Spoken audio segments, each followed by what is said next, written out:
I am so curious of what you and Jasmine, what your dinner conversations are, your pillow talk. I mean, it's got to be good stuff, man. There's really kind of a gray area that most scholars would recognize, which is that archaeology and historical texts, they don't always agree. And that's a real problem with real historical texts. If we consider God the translator, well, what's God's goal with the Book of Mormon? Is it to make sure nobody ever has questions about horses and chariots? Or is it to make sure people understand the witness of Christ? So if we held that standard, not just to the Book of Mormon, but to other books, we couldn't trust any books or the information in any books. It's one of those things to me that, like, you're going to stake your salvation on the fact that we haven't discovered the right set of horse bones yet. Like, that to me is so crazy. So I almost don't buy it when, like, Anachronisms is the thing that hangs people up. Welcome to the Holy Rebellion.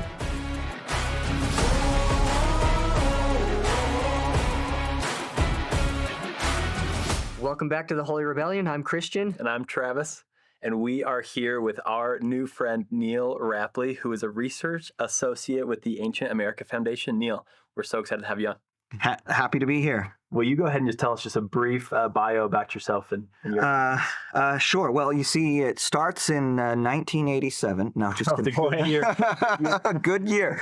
No, I'm like you said, I'm a research associate at the Ancient America Foundation. Before that, I worked for 10 years at Book of Mormon Central / Scripture Central, where I was eventually the director of research. And so I was overseeing a whole team of people who were involved in researching all kinds of different things related to Scripture, restoration Scripture in particular, and, church history, things like that. And I've published on a variety of topics in places like Interpreter and BYU Studies and a few other places. I've given presentations. I've been, at least as a hobby, if not professionally, I've been doing research on the Book of Mormon, particularly for about 15 years. So, yeah, when we look stuff up online, we're usually looking at his stuff or his colleagues' stuff. So, yeah, thanks for coming. Glad to have you. Yeah, in the apologetics world, it feels like, Neal, you have walked so that we can all now run with you. Yeah. So thank you for all the hard work you've done. Well, I appreciate that. Thank you. I love what you guys are doing because I don't have the skills to do I say I don't have the skills. We're actually starting a new podcast, by the way, but I have support from a lot of people because I don't have the skills to do the kind of stuff you guys are doing and to get it out there to larger audiences. And so I love that there are people like you guys doing this who are not only talking to people like me, but are doing your own stuff, right? And getting, representing the gospel of Jesus Christ and responding to, some of the challenges and critics that are out there. And I'm happy to help and support in whatever way I can, right? We're all trying to build the kingdom. And what's the name of the podcast you have coming out? It is going to be Informed Saints. It's going to include myself, Jasmine, my wife, Jasmine Rappleye. I assume your audience probably is more familiar with her than me. And then Stephen Smoot. So the goal is to have conversations about the hard topics, church news, whatever the case may be, but to be really informed while we do it and hopefully still make it fun and interesting. Yeah, we'll be watching it. Yeah, we absolutely will. Yeah. Probably clipping you from time to time. It's wonderful. And I'm also so curious what, we don't have to answer this, but I am so curious of what you and Jasmine, what your dinner conversations are, your pillow talk. I mean, it's got to be good stuff, man. The truth is our dinner conversations are often just work conversations. We've been working together through our whole relationship and marriage, first at Scripture Central and now with the Ancient America Foundation.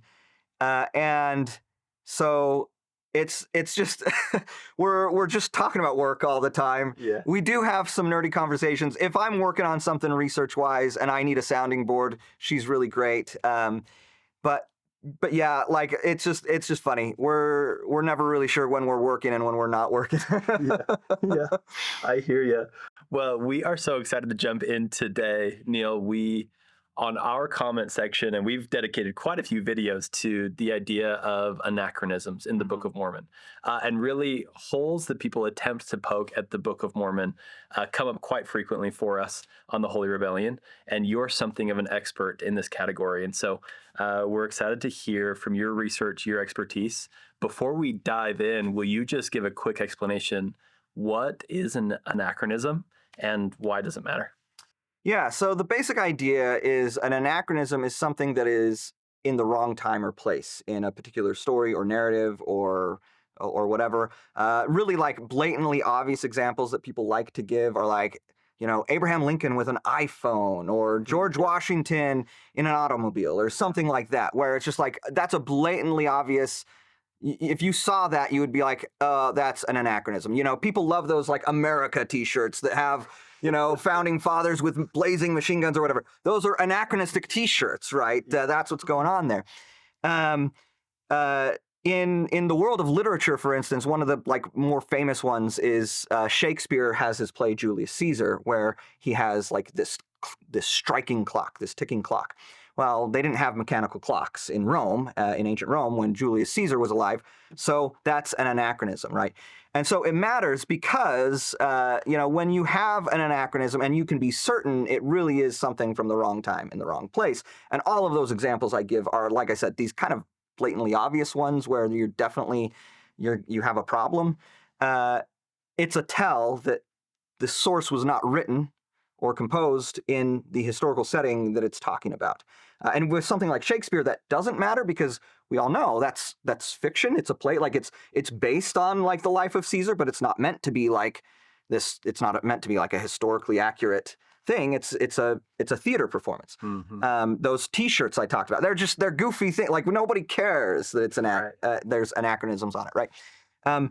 It matters to people with the Book of Mormon, obviously, because we do believe that we stake our faith to some degree, right, on this idea that the Book of Mormon is a legitimate ancient record. And as a legitimate ancient record, thinking goes, there should not be any anachronisms. It should be accurate to the time and place in which it took place, right? Mm-hmm. Yeah, so if it truly was authored by men who lived 2,000 years ago, they ought not mention things that don't belong there, right? Right. Yeah. Essentially is Exactly. what it is. Exactly. Yeah, it's so beautiful. So talk to us, because one thing that we get a lot with anachronisms is people say with even one anachronism, it means you can sort of write out the Book of Mormon. And I'm wondering if you can give us sort of, if we were to start in 1820, fast forward now 200 years later, where did we start with anachronisms? Where are we now? What's sort of the general overview story of anachronisms in the Book of Mormon? Yeah, well, I can do that. Before I do, though, I actually want to directly respond to this idea that one anachronism does the Book of Mormon in. And there are some challenges that make that hard to accept. And the first one is the fact that if we're serious about what the Book of Mormon is, we also have to be serious about the fact that it's a translation, right? And since we only have an English text that we do know, whether you believe the Book of Mormon is a translation or it's been written, well, like we have a date for when that English text came into existence. It's 1829, right? And we also know it's an indisputable fact that translation can introduce anachronism into a text. That is, the King James Bible has anachronisms that are because the 16th century translators didn't understand first century Judea, didn't realize they didn't have candles. And so they said candles and candlesticks when they should have translated it lamps and lampstands, for instance, right? Translation introduces anachronism, and this is unavoidable to some extent. Just recently, the New Revised Standard Version came out with their updated edition, so they call it the NRSVEU. Oh, that's which getting is long. Yeah, they've got to do something about that. It's It's a long, but like in the introduction to it, they say we were careful to make sure we used terms in ways that were not historically and theologically anachronistic. But anachronism is ultimately unavoidable in translation. It's like literally what they say in their introduction. So the fact that we have the text in translation already tells us that there's probably some anachronism that was introduced in that translation process, and that's true even if it's a divine translation. You have to. It kind of matters like what the translation strategies are and what if we consider God the translator, well, what's God's goal with the Book of Mormon? Is it to make sure nobody ever has questions about horses and chariots? Or is it to make sure people understand the witness of Christ, right? And I'll tell you one thing, the witness of Christ comes through really, really clearly, right? Throughout the whole text, right? And in some ways, even that maybe feels anachronistic in some places, like with Nephi or Lehi talking about really explicitly about Christ. But the goal of the translator is to make sure this testimony of Christ is clear and unmistakable, right? It's not to make sure nobody's confused by, references to wine or whatever. So that's the first issue I have with that, is this idea that there shouldn't be any anachronisms. Like one anachronism does it in, we already have a problem because we have a translation and we know translation can introduce anachronism. But the other problem with it is once you get past like more blatantly obvious sorts of anachronisms, there's really kind of a gray area that most scholars would recognize, which is that archaeology and historical texts, they don't always agree. And that's a real problem with real historical texts. They tell us different things about the ancient world and setting in which they take place. And there are times when legitimate, authentic, ancient sources from the time and place they're talking about tell us things that we don't learn and can't corroborate through other sources. And so when you say that a source can't have anything, and this isn't necessarily what people are thinking, but when you say it can't have any anachronisms, what you're kind of saying is there can't be any unique information that's uncorroborated by anything else, right? That would be insane for a text as long as the Book of Mormon from the ancient world to not tell us anything unique about its surroundings and its environment that we can't corroborate through any other sources. So if we held that standard, not just to the Book of Mormon, but to other books, we couldn't trust any books or the information in any books. Well, I don't know. I mean, I don't know if I'd go so far as to say any. Like, there's probably some sources where it's like, oh yeah, we can verify everything. Everything looks fine here. But there are ancient sources that I've looked at where like that's the source we have for this particular information, and without it, that would look anachronistic, right? Even like the discovery of the Dead Sea Scrolls, it changed a lot of the field in biblical studies and things like that because it proved certain ideas that people thought were Christian and originated in Christianity were actually pre-Christian Jewish ideas that had existed in the Jewish milieu for some time before the advent of Christianity. And so again, these kinds of discoveries happen where it turns out we were wrong. And if there was a text that we, before the discovery of the Dead Sea Scrolls, that scholars said, well, that's got to be a Christian text because it's got Christian ideas. Well, once something like the Dead Sea Scrolls comes along, you've got to reevaluate that, right? Because what you thought was anachronistic for a Jewish setting is suddenly not necessarily so. Christian ideas. Right. Yeah. And so, like I said, you have to allow for the possibility that a text the size of the Book of Mormon, a corpus of material the size of the Book of Mormon, is going to have unique information about its environment that we just can't corroborate in other ways. So in the Book of Mormon, if I remember right, there's something like 220 or 230 anachronisms. I believe, well... Yeah, take your drink. Yeah.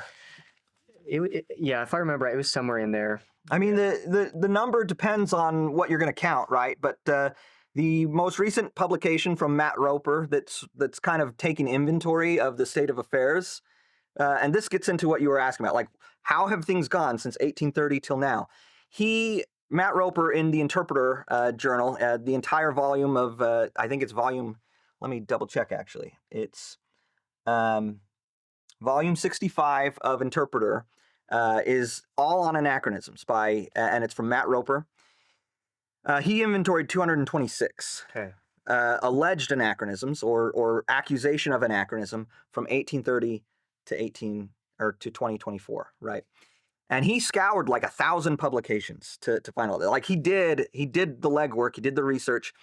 I mean, there's probably others. Like he was specifically limiting himself to things that can be explicitly tested or examined from an archaeological standpoint. So people who make claims about certain kinds of anachronisms, like, like talking about Jesus Christ in 600 BC. Yeah. That's not really, first of all, the text claims that's revelation, right? So that's not really something that we can necessarily use archaeology to either confirm or disconfirm, right? Right. If you believe in revelation and you believe that Jesus really is the Messiah, then you believe God could reveal that to somebody centuries before it happened, right? Yeah. You believe in prophecy. So you can't test that sort of anachronism with archaeology. So he's sticking with the kind like plants, animals, material, culture, technology, like warfare technology and things like that. He scoured publications for those kinds of claims of anachronism, and and he cataloged 226. Okay. So Couple of examples of those. What are some of the anachronisms? I mean, we've mentioned a few here. Like there's people will talk about wine, silk, linen. Horses is the big one that always comes up, but other animals like cows and ox and goat. Are pigs on there too? Pigs or swine, yeah. And then as far as metallurgy and things related to metalworking and stuff is kind of the most common stuff brought up as far as material or technology. Well, material I've already talked about, like silk and linen and stuff, but for technology, it's metallurgy is kind of the big one in most cases. Okay, yeah, and we've also seen things like cement, roadways, different things, wheat, right? barley. Well, yeah, I mean, you probably won't hear. Well, I don't know if you're still hearing those ones. Those people are woefully outdated. Out of date. But those are certainly ones that have been claimed in the past, and that's part of the list, the inventory, the 226. A lot of those are things that if you gave that list to a critic today, they'd be like, well, that doesn't mean anything because that's not an anachronism. That's not on my list. Well, it's not on your list because it was disproved 60 years ago. And so people who attacked the Book of Mormon stopped including it on their list, right? Or in some cases, it was disproved 150 years ago, right? Some of these are they're old anachronisms, but the point is especially when you take those 1830s sources and be like, okay, what did they think was anachronistic about this? That's where you're going to get stuff like cement being brought up. Right. That's where you get things like steel, not just in the New World, but in the Old World. They'll bring up steel. Some people might still bring up steel in the Old World. I still hear that. Okay. They're badly misinformed.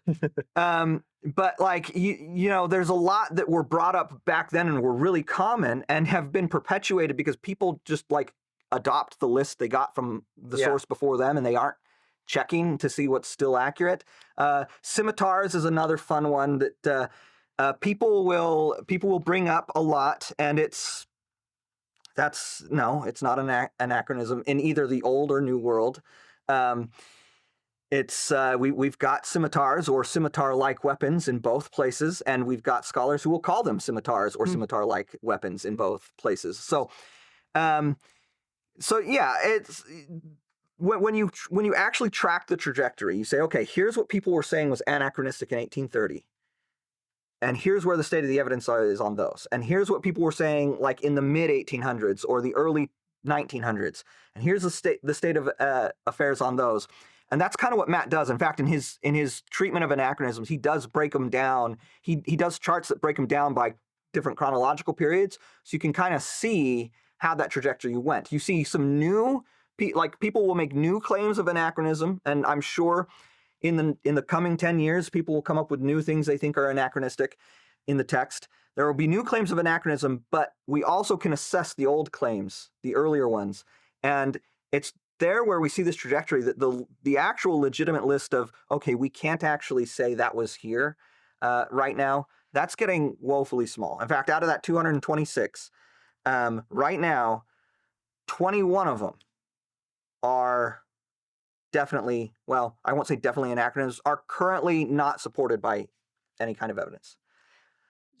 That list is woefully. So 200 of them have been discovered in the New World. So I think, let me get my numbers pulled up right here. So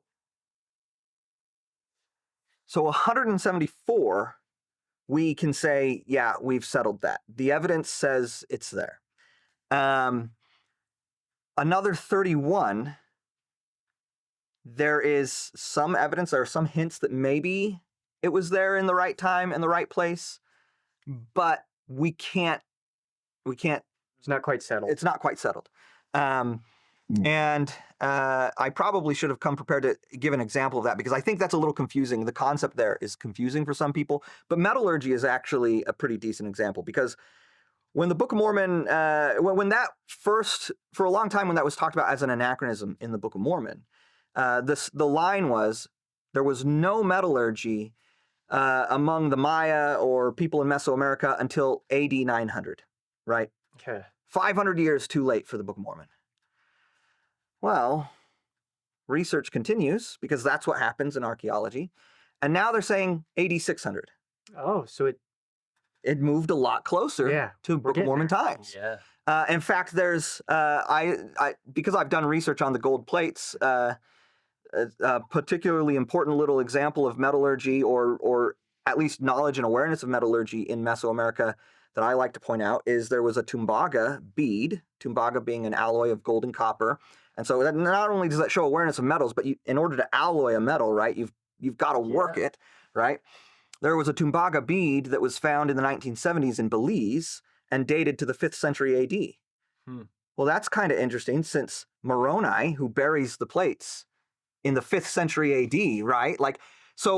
We're getting close to the lifetime of at least the tail end of the Book of Mormon as far as evidence for knowledge and awareness and working of metals and things like that in Mesoamerica. So no, we can't settle that one yet. But there's been some interesting discoveries over time that have said, and there's also linguistic evidence in most Mesoamerican languages that show they have words for these metals and things like that. And it's like, well, why is that in their vocabulary way back into like 1000 BC if they aren't interacting? It was referenced. Right. Yeah. They aren't aware of and they aren't interacting with these metals. There's the fact that like look, I'm obviously talking from a Mesoamerican perspective right now, but if you go down to South America, we actually have very good metallurgy, gold, copper metallurgy, especially well into Book of Mormon times. So, that's one of the things about anachronisms. It kind of like, depending on where you want to put the events, different things are maybe going to be a problem. But for me, if you can put it on the continent, well, there's a lot of trade going on, right? And so it's actually been kind of one of the puzzles in American archaeology for a long time is you've got really good metallurgy in South America really, really early. And you also have trade between South America and Mesoamerica happening from fairly early on. So how come there isn't this exchange of metals and exchange of ideas with metallurgy, which you would expect to take place? And so that's another, like, the possibility that there was maybe a group of people, maybe not all of Mesoamerica, but a group of people within Mesoamerica who had awareness and were doing metallurgy, especially if those people came from an old world setting that already had metallurgy and could have accessed materials in various ways and were just doing that. And because they were just this one group and they maybe weren't mass producing a whole lot of materials, we just haven't found the evidence for it. Like, that's possible, right? So the evidence has moved in certain ways to make things more plausible, but we can't settle the metallurgy question, is my point. Okay. Right? So, but there are 31 things that are kind of in that state of flux where it's like, okay, evidence has gotten better, but we can't definitively say, yeah, this fits. So it's trending the right direction. Yeah, exactly. That's actually how Matt Roper likes to say it, is the evidence is trending. So yeah. Okay, so 174 settled, and that would include things like, what would be some examples? So, well, let's talk about, I've got a couple here. Let's talk about, I already brought up scimitars. That's a fun one for me. People made a... You define that, by the way? Yeah, so the scimitar, traditionally, it's this sword. It's a curved sword, basically. Okay. Is the first time you said it, I thought centaur. And I was like, I don't know. We have centaurs in the Americas, my dude. No. Scimitar is a curved sword, okay? And the word for scimitar, I don't know what the etymology is exactly. Some people have speculated it's Persian or something like that. And it gets introduced to the English language with like the rise of Islam because the Islamic conquest is fought by these like Arabs who have curved swords. And so and they call their sword a scimitar.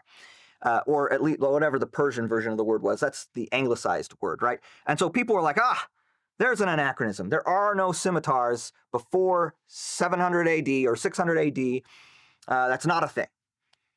Well, if you like the word used for that sword, the word scimitar isn't in the English vocabulary before that, or European vocabularies before that. But there are curved bladed weapons going back to like the 3rd millennium BC in the ancient Near East. Okay. In ancient Egypt, they call it the kopesh, is the Egyptian term for it. But you want to know what archaeologists very frequently call it? Is it a scimitar? A scimitar. They call it a scimitar all the time. In fact, I've got a quote right here. Amihai Mazur. I don't know if I'm saying his first name right. He's an Israeli archaeologist. The book is Archaeology of the Land of the Bible. This is a very standard reference in the field. And he's talking about the Egyptian kopesh. Sickle-shaped scimitars are known from both the actual finds and from Egyptian artistic depictions. Okay. So scimitars, not anachronism for Lehi. In fact, there's even a Hebrew word, kidon, that there's some debate as to what it means. Some scholars think it's like a lance or spear, but other scholars argue it was a curved sword. And they've pointed out artwork from like the Assyrian conquest of Judah or of Israel, where they're carrying off what looks like curved swords.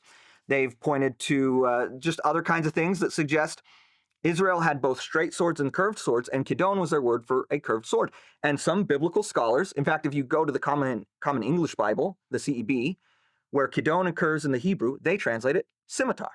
Interesting. So the blade existed. The blade existed. The word didn't necessarily The exist. word didn't necessarily exist, but like it's an English translation Right. when the word does exist, right? And there's a word in Hebrew, there's a word in Egyptian, the 2 languages most relevant to the Book of Mormon, right? That scholars will translate as scimitar. Man, So how did Joseph guess that? Brilliant, man. and even in the New World, there are on murals on like Maya stela carvings and stuff where you have like the king or queen or whoever, some elite or noble in various garb. There are some where they're holding some sort of curved bladed weapon, and some scholars have said it's here, I've got a quote right here. It's from Mary Miller and Simon Martin. I don't know well, you guys, those are really legit people in Mesoamerican studies. Let me just put it that way. Absolute top tier. They called it, they were looking at one particular depiction of a Mayan warrior holding a scimitar like flint blade, is what they said. And so again, like this is scimitar, not an anachronism. Yeah. Not a problem. Now, that doesn't prove the Book of Mormon's true, but it does prove that that particular issue is not a problem. And that kind of thing, I think, illustrates why the whole, like, even just one thing is not sound. Because, like, what if the one that's left, or the 21 that are left, what if they're like scimitars? And we're going to actually find stuff eventually that demonstrate that that's not an anachronism in the first place, right? Like it's a moving target. What we know from archaeology, and not only what we know from archaeology, how historians, archaeologists, anthropologists, how they reconstruct the past, the big picture they try to reconstruct from it, it's a moving target. It's changing as we gain and develop more data. And I'll give an example where that big picture matters a lot, is warfare and fortifications. For a long time, that was considered a huge anachronism in the Book of Mormon. It's like the Moroni built up walls. Yeah, I mean, just the fact that there were massive wars going on. People were like, oh no, the Maya, they were peaceful. Peaceful. There were no big wars until the time of the Aztecs. And there was there's no evidence of fortifications, nothing. The whole big picture that they reconstructed about the history of the New World during Book of Mormon times was that, hey, it was really peaceful in Central America. Well, in the 1960s, that all changed because they discovered massive fortifications. Oh. Why would they need those? Why would they need those? That's interesting. They discovered massive fortifications, and those fortifications were a lot like the fortifications described in the Book of Alma that Moroni builds. Dirt walls, wooden palisades over the top. That's like a fence right on top of the wall. All kinds of details that like really line up really well with the Book of Mormon. And now our entire picture of the pre-classic Maya, of the classic Maya, completely different. War is everywhere. In fact, massive warfare is going on in the 4th century AD. No kidding. No kidding. Huge, massive warfare going on. That timeline checks out pretty well, doesn't it? Yes, it does. And it's a contributing factor to the collapse of the pre-classic Maya and then the rise of what we call the classic era. So that's like even the big picture, because a lot of people say, well, the big picture is the massive data that we have. It's more reliable than like, well, did they have a curved weapon or a little detail like that? Even the big picture can be radically changed by new discoveries. Yeah. And when that's happened, there are at least many cases where the big picture shift has moved us closer rather than further to the Book of Mormon's picture. So, Which you wouldn't expect. Which you wouldn't would expect the opposite if it was invented. Yeah, and something I've heard this, Neal. I'm wondering if you could confirm or maybe just adjust this so it's as true as possible. That only 2% of the Americas have been archaeologically dug, right? Yeah. So I've heard estimates between 1 and 5. Okay. In fact, maybe I shouldn't tell the story. That means you should. There's an archaeologist named George Stewart. I think he's passed away since, and this was a while ago. This was like 2013 or something. I don't know. Who publicly he would say things like. He would say, I actually have a source where he says, we only know about 5% we've only excavated about 5% of Mesoamerica, and then he says we don't know squat. In private conversations with his peers, with other archaeologists, he brings that number down. He would bring that number down to 1%, and then he'd say we don't know, but it wouldn't be squat. It would be a word that would be inappropriate on this channel. And that's a story I heard. I won't name my source, but I heard it from an archaeologist who had that conversation with him, right? And so he's like, this is the reality, is that we don't have okay, I don't want to denigrate what we have. We actually have tons of data. We have a lot of data. And I'm confident that a lot of the picture that's been reconstructed is relatively accurate. But that data is still just a drop in the bucket to what data is potentially available. Sure. We're dealing with 95+% of the ancient ruins are just under jungle still, haven't been explored. No one's gone in to see what's there. And like I said, there could be paradigm shifting discoveries that are made there. A lot of that 95% is going to confirm and reinforce what we already know. I'm sure of it.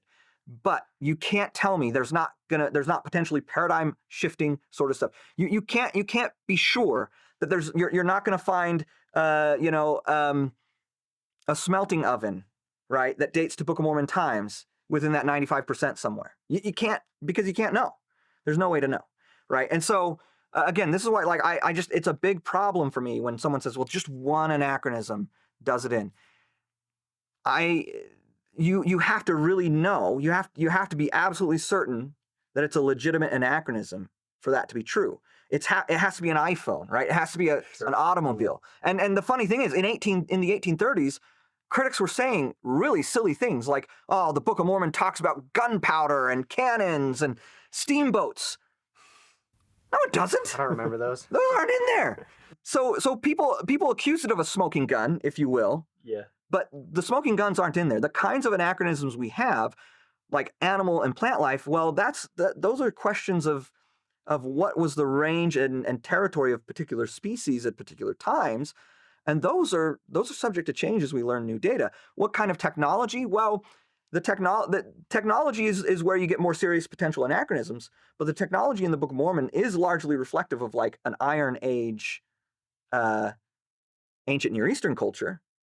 It's a problem when we try to when we put it into a pre-Columbian American culture, right? But we're saying an ancient Near Eastern people came to pre-Columbian America, right? And so we're assuming they brought at least some level of technological know-how into that world, right? And maybe that didn't spread, and there can be a lot of reasons for that. Some people assume that if you bring in a new technology and it's really advantageous, it's definitely going to spread. But there are times where new technologies that do prove advantageous in the long term get introduced into a society, but they don't really gain traction because in that particular situation or context, they're just not as advantageous as you think they are. So. Super interesting. So on the other side of this, then, so we've got anachronisms that no longer an issue, some that are trending towards being settled, and then we have some that are still an issue. What are some of those that are still an issue? I could give you some of the ones I always hear. Well, how about this? How about you tell me which ones you hear, and I'll tell you if those ones are still an issue or not. Yeah, it's always horses. Always horses. Always horses. Okay, horses I would put in the trending category. Oh, really? Yeah, absolutely. Just a few years ago, maybe you guys heard about this, maybe you haven't. It was pretty big a few years ago, but there was a paper published in the Texas Journal of Science that talks about horse bones that were found in Mexico, in central Mexico, and they were not able to get a carbon dating on those horse bones. The collagen was too deteriorated. But they were able to date the carbon material in close proximity to those horse bones. And the carbon dates for those, so when you do archaeology or paleontology, you dig down, you dig a trench, and then you have layers, and you call that stratigraphy, right? And you will date layers by carbon dating, right? You find carbon material in that layer that you can date. And usually, you're going to trust that, okay, if I can date carbon material in this layer, everything from that layer comes from that time period. That's the general assumption. There are things that can complicate that and things like that, but usually that's like the commonly held assumption that people follow. Cool. So the carbon datings for layers that had horse bones in them came out to 1600 BC, 15 to 1400 BC, 500 to 400 BC, between like 70 and 225 AD. That's our timeline right there. That's our timeline. In fact, you don't actually get horses mentioned in the Book of Mormon after the 1st century AD. If you've noticed that before, but I've never known. So let me ask you this, because there's been some horse remains discovered that are dated way before Book of Mormon times, right? It's like 5,000 years BC. Yeah, like way before 5,000 years BC. Then there's the horse bones post Spanish conquest. But you're saying this is a third. These are horses, and the species of horses. They analyze the bones to determine what horse species it is, right? The species of horses is they're horses native to the Americas. They're not Spanish horses. They're not horses that have been imported, okay? And so that's one of the first things you got to rule out, right? Is was this actually Spanish horse bones that somehow through like erosion or something like that sank into a deeper stratigraphic layer than they should have been in? They're not Spanish horses, they're native horses. And it's really hard for horse bones from an earlier layer to somehow end up in a higher layer. I mean, there are cases like people will maybe hypothesize that like some person or tribe valued that they found these bones at some point and they carried them around and they were some sort of like sacred object to them. And so then they ended up in a later layer. But this is not a settled area. This is a place archaeologists don't go here. This is a place paleontologists dig because it's got tons of animal remains. It's not a settled area. And so that's not really what's going on here either, right? And so these are really interesting readings, right? As far as the data goes, that are saying we found horse bones in stratigraphic layers where the carbon dating tells us this is the time period for that layer. And those are Book of Mormon times, right? Right in Book of Mormon times. The pushback on that is, well, you didn't get the bones themselves dated, so you can't be sure. Well, okay, but again, absent of that data, this is the best data, the next best method you can use. Right. But people, they'll say things like, there was erosion, rodents or other animals disrupted. Here's the thing. The people who actually dug and did the research and published it, they said the stratigraphy was very, very clean. And you actually see that in terms of the carbon datings. You do not get with a really messy site, you'll get things where like a higher layer will have older carbon dates than a lower layer, and that's a problem because that tells you something's messed up.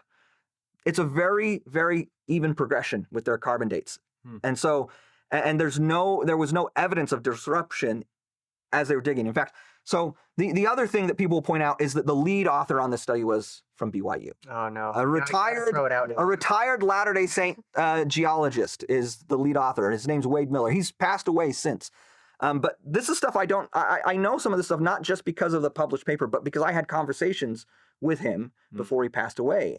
And I saw, when this all came out and there was a big fury online about it, I saw some of the criticisms and points people were raising, and I talked to him about them. And he was like, no, there's no evidence.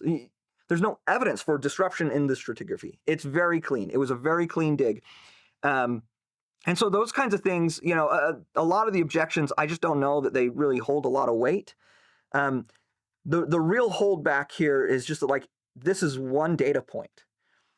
And again, we've got a whole paradigm of there were no horses, right, in the New World. And there's a whole lot of things that you would expect to see in a horse culture that we don't see in any Native American culture pre-Columbian times, right? In what we can discover archaeologically, you'd expect to see saddles. You'd expect to see,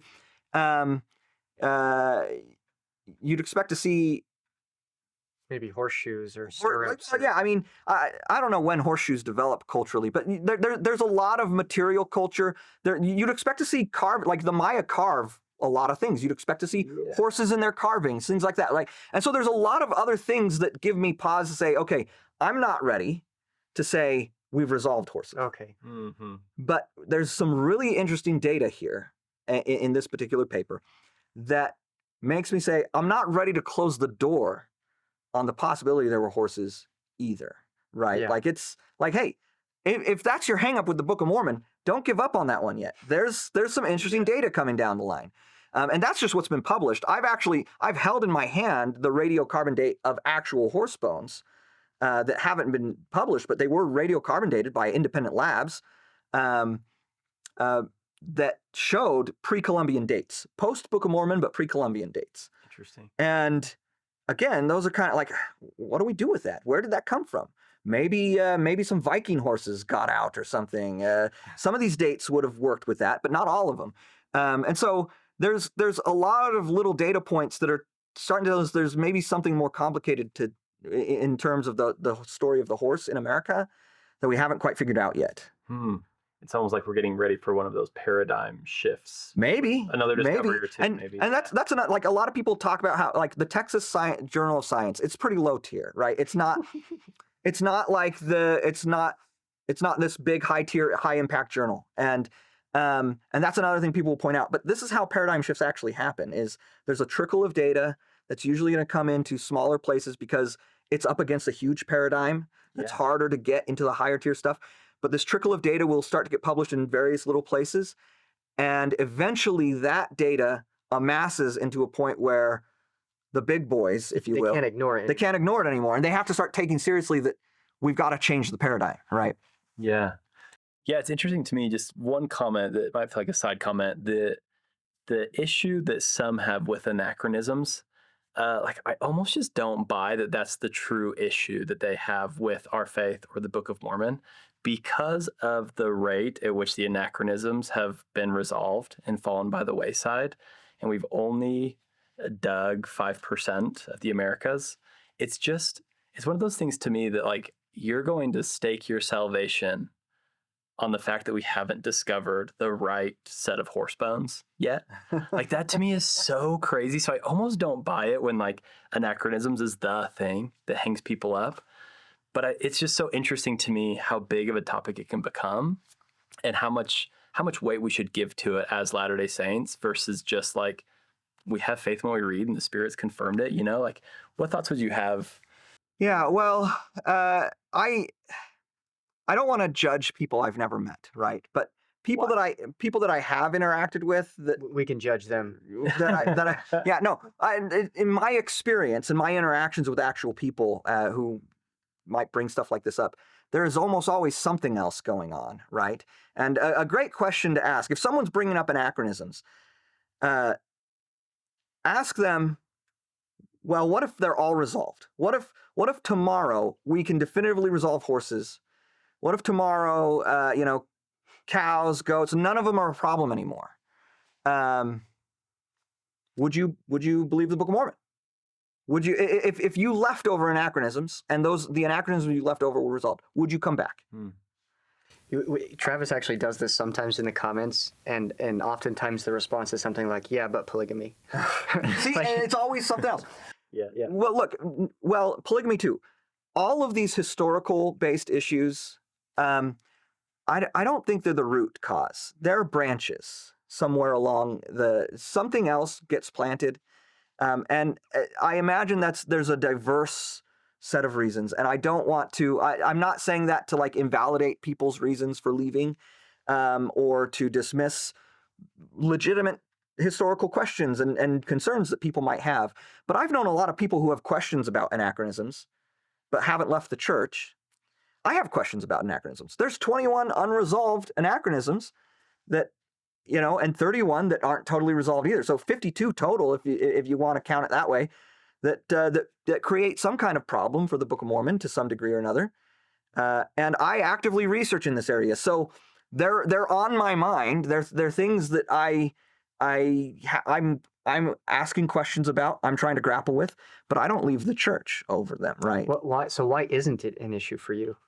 Well, I think a big part of it is the way I read the Book of Mormon in the first place, and that's something that this conversation about anachronisms, I think, is often hard for people because we're taking things one at a time. We have this little thing here, and we're going to address one anachronism, and we're going to, well, maybe it was this or that or whatever, and we address it and then it's like, okay, well, here's the next one, and then you address it another way. Maybe that was a different animal, maybe that was a different plant, and they just called it that or whatever, right? And people get like this sort of it feels like this scatter, this sort of whack-a-mole sort of approach to anachronisms, and we don't address the broader issue of how do we read and interpret the Book of Mormon in the first place. Now, if you're like I was saying earlier, the translation, I think, made the testimony of Christ come through very, very clearly. And so if you're reading the Book of Mormon for its witness of Christ, I think you're going to be fine no matter what. But once you start reading for some of these more historical related issues, you've got to learn to read with a historical paradigm. And what I mean by that is, so we believe the Book of Mormon is an English translation of an ancient text. Well, scholars have ways of reading translations and ancient texts. They have methods that we use to contextualize them, to try to understand when we have a text that we believe is a translation, but we don't have the underlying text. They have methods to try and get at what the original text might have said, right? And this is a real thing. Like there are texts like the Apocalypse of Abraham that scholars believe was an ancient Hebrew or Aramaic text written in like the 1st century AD, but the only manuscripts we have for it are in Slavonic in the Middle Ages. Okay, more than 1,400 years after, or maybe not more than 14, but about 1,400 years. Our earliest manuscripts are 1,400 years later than the text itself.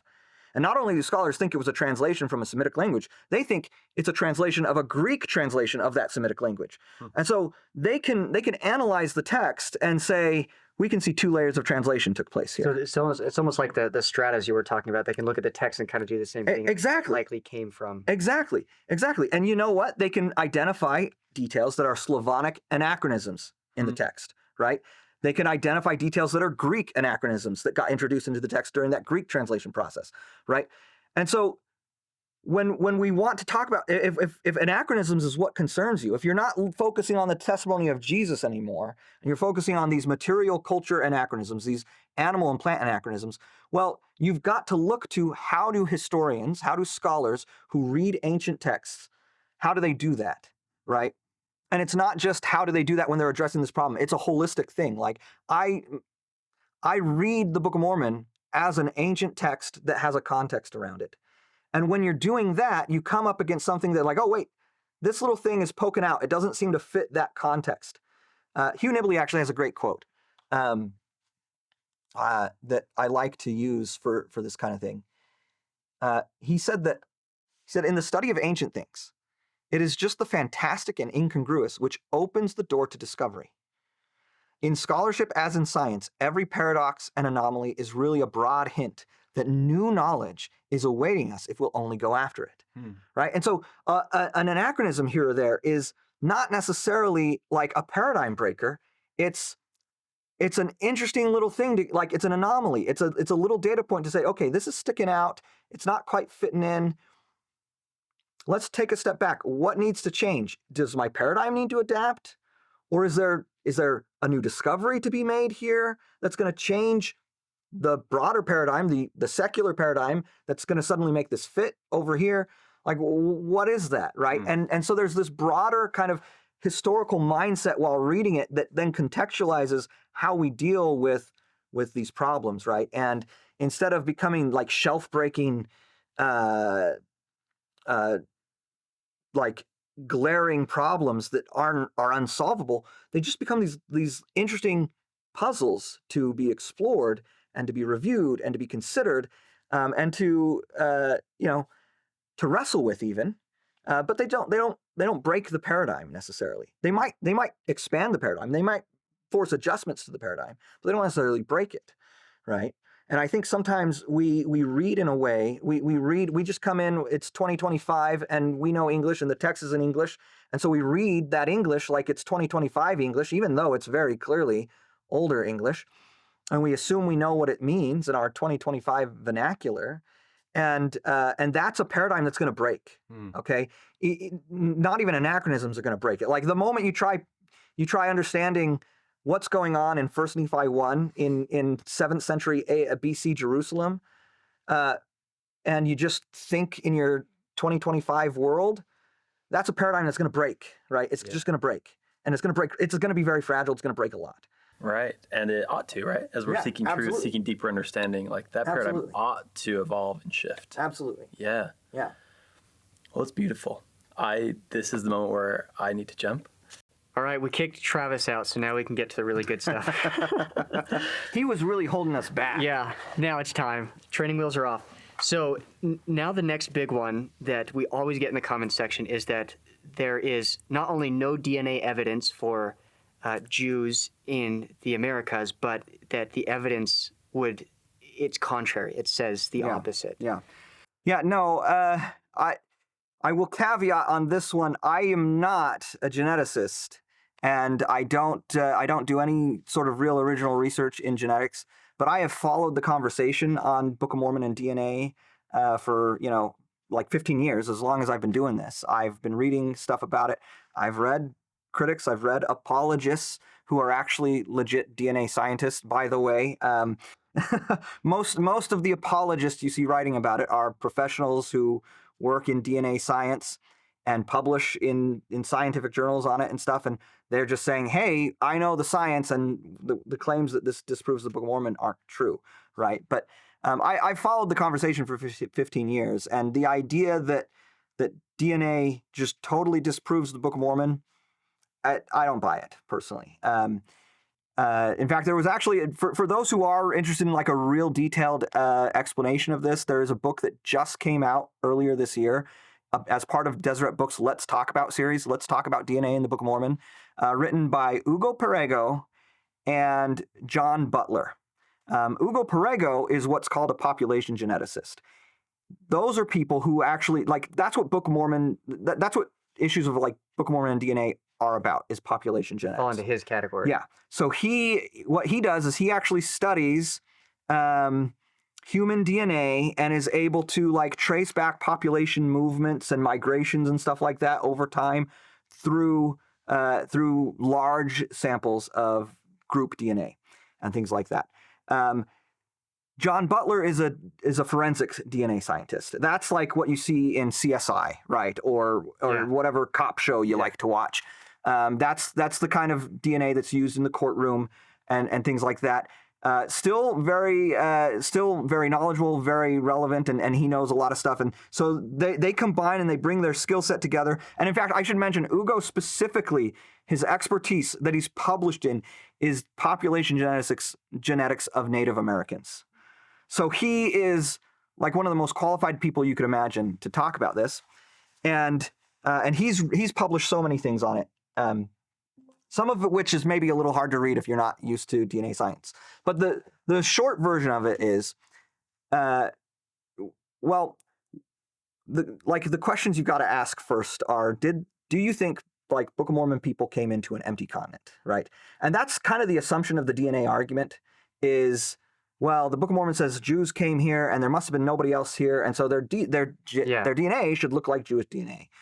But like, just out of the get-go, that's not true. Whether we can debate textual details, some people like will, the text means that it had to be an empty continent. We know from archaeology it was not an empty continent. We also know from just history in general that the way people tell their origin stories, the origin of their particular group, often makes it sound like they were more isolated and they were like, hey, we came and we settled this area and it was us, right? Like, in fact, there was an article in Science Magazine, let's see, in 2017 by Ann Gibbons about the myth of pure genetic heritage. She talked about a bunch of European origin myths for different groups, Germans, the Anglo-Saxons, things like that. They have their stories and their histories that they wrote that make it sound like they like came, they conquered, and then they were an isolated group. They just ruled the area or whatever. And the reality is that's not true. The genetics, oddly enough, sure enough, is telling us that there's a more complicated picture to those sorts of things. And there's actually genetic admixture happening and stuff. It's not that those stories are totally false or not true. They're just narrow. They tell a specific story and don't bring in... The story, like the origin of Israel, right? Like, it talks about Abraham, then Isaac, then Jacob. Well, by the time you've got a nation of Israel that's like hundreds of millions, well, not hundreds of millions, but like, that's like... It's pretty old. That's tens of thousands of people or hundreds of thousands of people in the time of like David and the monarchy or whatever. Do you really think that Abraham is the only ancestor they have from the early second millennium BC, right? From that time period? Yeah. No. I've never even thought about right? That. Like, it doesn't really make sense. Do your genealogy tree, right? It gets bigger, not smaller as you go back, right? And so he's one of many ancestors of the nation of Israel, but he's the one that they have the covenant through. Right. And so he's the one they tell the stories about, and they trace their lineage through. And that's a cultural phenomenon that we see in origin stories everywhere, right? And so for the Nephites, right, Lehi is who they trace their covenant lineage through, right? And so that's the one we tell the stories about. But there are other people here. And, if you do want examples from the text that I think indicate that there are other people, a favorite one of mine is 2 Nephi 2, because here you have Lehi giving counsel to his son Jacob, who was born in the wilderness, and so he's probably pretty young. We're talking like a teenager here. And we have this famous verse we like to, I can't remember if it's 8 or 9. We like to quote it all the time, though, because it's a great missionary verse. It says, "How great the importance to make these things known unto the inhabitants of the world."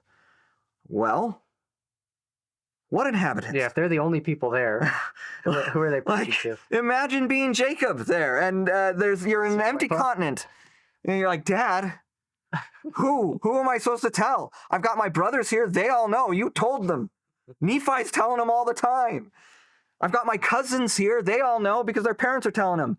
Unless they're Laman and Lemuel's kids, I guess. But you're telling them then, right? Yeah. Like, there's got to be inhabitants around that they know and they see and they recognize don't have a knowledge of the Messiah, right? And so they need to make, these things are important. They need to make them known to the inhabitants of the world.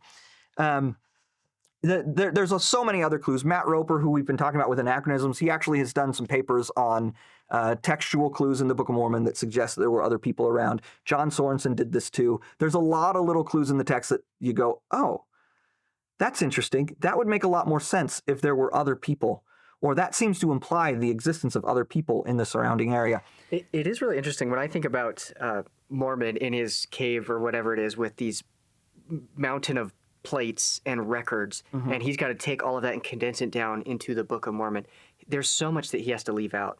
And likely just a lot of that stuff that's just, he's just copying and pasting and editing out. Yeah. So like the story we have is so narrow and so focused that it just leaves out all the contextual details. And you have to keep in mind, I was talking earlier about like when you're dealing with a translation and you're trying to assess it, and you have to keep in mind the goals of the translator. The goal of the translator is the testimony of Jesus Christ. Well, now we're talking about the historian, the one who compiled the records and is telling us the story in the first place.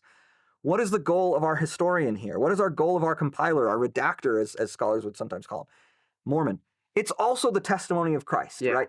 His goal isn't to like help us have like an anthropological understanding of the people of Nephi, right? He doesn't care about that. He doesn't care, like, unless there's a story that can help illustrate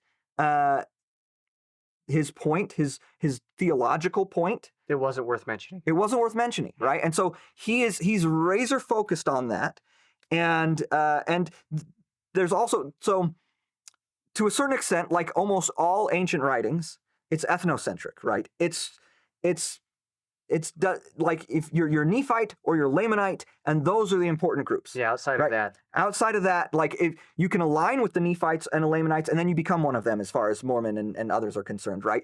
And if you don't align with them, like it's just you're kind of outside their purview, because it's this ethnocentric record concerned with what's happening with the descendants of Lehi. So that's kind of the number one thing you got to understand, is that there's other people here. Archaeology tells us that. I think there's good, responsible ways of reading the text to glean that as well. And once there are other people here, the question of DNA becomes so much more complicated. Right. It's not this straightforward, well, this is where those people were from, so that's what we should find in their DNA. And what DNA studies have actually found, like there's a bunch of like sorts of things that happen with DNA that they talk about, like the bottleneck effect, or genetic drift. Where basically the idea behind that is if you were to go and move to China or something, and you have a genetic type that's rare in America. It doesn't not exist, but it's rare. Yeah, ginger beard, sure, whatever. It's relatively rare in America, but then you propagate your family, and for generations, you're the only Americans that propagate in China. Well, the genetic makeup of that population of Americans in China that are your descendants is going to end up drifting significantly from the broader American population, because you were not a representative example. Well, that's genetic drift. That's also kind of the founder effect is what they call that, where the founders didn't actually have representative DNA. And when you have a small group like Lehi and his family, that's especially a high risk. You pluck out two people out of a group, Lehi and Ishmael, or two matriarchs, Sariah and Ishmael's wife, right? What are the odds that that little group is going to be representative of the broader population? It may not match the genetics of the entire group. Right. And then what genetic drift is after that founder effect, you have this founder effect where those who are plucked out, and they're not necessarily going to match the broader makeup of like, they're not going to be representative of the overall genetic makeup. And then over time, they're going to drift apart. Their genetics are going to drift in different directions. Okay. Right. And not look similar at all. But the bigger issue for me is just the other populations. And what scientists have actually found is when a colonizing group settles a new area from a different region with different DNA, and there's a host population or an already settled population in there that they intermix with, genetic admixture goes from the host population into the colonizing population. So it kind of waters it down. Yeah. It much less rarely goes from the colonizing population into the host population. So in other words, the people who have lived in that area and have been adapted to that particular region and environment, sure enough, their genes propagate better over time. They're adapted to it. They're adapted to it. And so that doesn't mean that like later on, there aren't descendants of the colonizing group still. They still exist, but they become genetically similar to the host population. And a specific example of this actually was in 2019, there was a study done on Philistines. People might be familiar with Philistines from the Bible. They were part of a migratory group of Greek people who came into the, Levant is what scholars will call it, the area of the Holy Land, Canaan, Israel. They came into that area in about the 13th or 12th centuries BC, and they're called the Sea Peoples. And well, that's what like other ancient Near Eastern groups called them sea peoples because they came across the sea. They had no idea where Greece was and what that was necessarily, right? Yeah. So there's the sea peoples, and they came in. They were a large group. They're called an invasion sometimes, and there are wars with Egypt that are going on. The Bible tells us about wars and stuff going on. Like Israel is having skirmishes with the Philistines who are encroaching on their territory in the books of Judges and the early chapters of First Kings. And this is a group that comes in from Greece, okay? And we know where the Philistine archaeological sites are. And we know Philistines survive at least until like the 500s BC. There's the Babylonian conquest that destroys Israel in the early 500s BC. And I don't know off the top of my head if the Philistines culturally survived that. But there are Philistine sites up until that point. So we know where to go look for their DNA. And scholars did this. Scientists went. They got ancient remains from these specific sites that we know are Philistine, and then they got them. We talked about stratigraphy earlier, right? They got them from specific layers of stratigraphy, so they know, okay, this bone is coming from that early generation that first came in, and then this one's coming from 100 years later or 200 years later, or so on and so forth, right? They're able to date that. And then they found enough bones that had collagen that they could go in and test the DNA with. And what they found is when they could get those first generation bones, those early, within the first little bit, they did indeed have Greek DNA, okay? But 100 years later, the Greek DNA's gone. Same people. Same people culturally. They're still Philistines.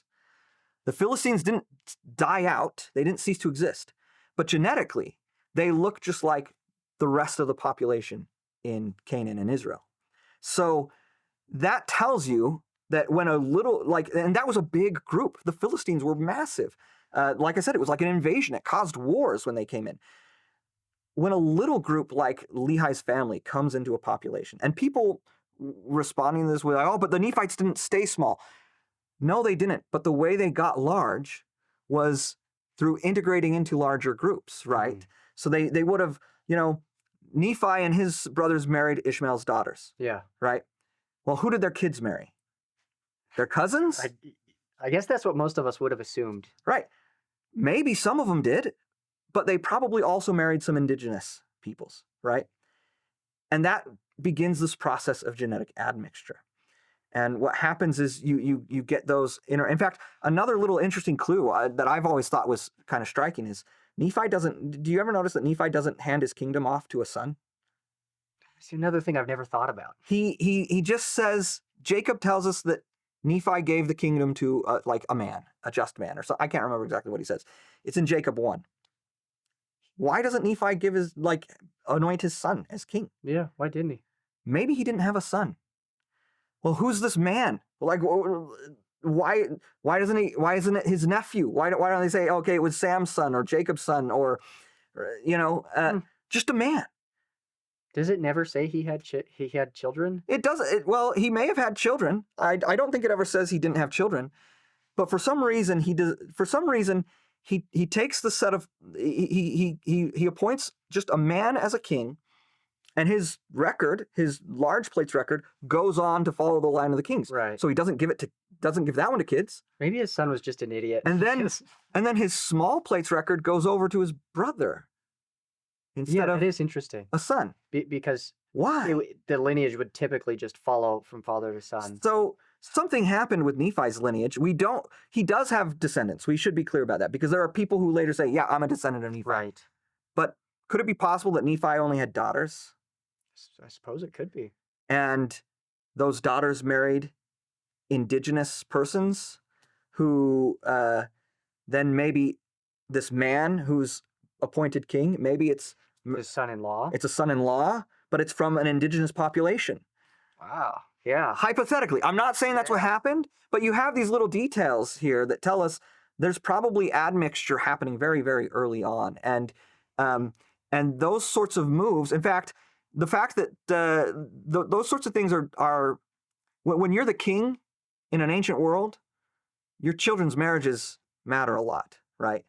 And so those sorts of things they're dynastic, right? Yeah. So if they're settling in a new area and there's already people in the area, how do you make peace with them? You intermarry. You intermarry. You intermarry and you create bonds, and then the group itself becomes more integrated. So, those kinds of things probably happened, and within a few, like I would guess, if the Philistine example is any indication, I would guess within 100 years, Nephite DNA, if we can even speak of that, right? Nephite DNA probably looks like Mayan or the Mesoamerican, the indigenous population, whatever. Yeah. I'm sorry, I said Mesoamerican. Wherever you believe the Book of Mormon took place, You're gonna offend some people. it's going to look like their indigenous populations pretty quickly. So if I could try and put this in simple man terms, as I understand it, so you have, this is like 600 BC. There. 600 BC. Yeah. Right. So they show up, they intermarry with the population, and then our text that we have today is incredibly narrow as far as what it tells us. So there's all these, there's a lot we don't know on the outskirts of this. And then you fast forward, well, I guess it would be About 1,000 years. Yeah, 1,000 years. For the end of the Book of Mormon. Yeah, 1,000 years for the end of the Book of Mormon. And that's just the length of the Book of Mormon. So even by that time, it could be, I mean, and the example you mentioned was only 100 years. So this is 1,000 years. And now we're another 1,000 years-ish removed from that. Yeah. Look, you look at the population sizes by like the time of Benjamin and Mosiah, and I think they're probably still a pretty small group then, because Benjamin talks about, like, as the king, he's able to, like, work alongside them, and he doesn't aggrandize himself, and he doesn't put onerous taxes on them.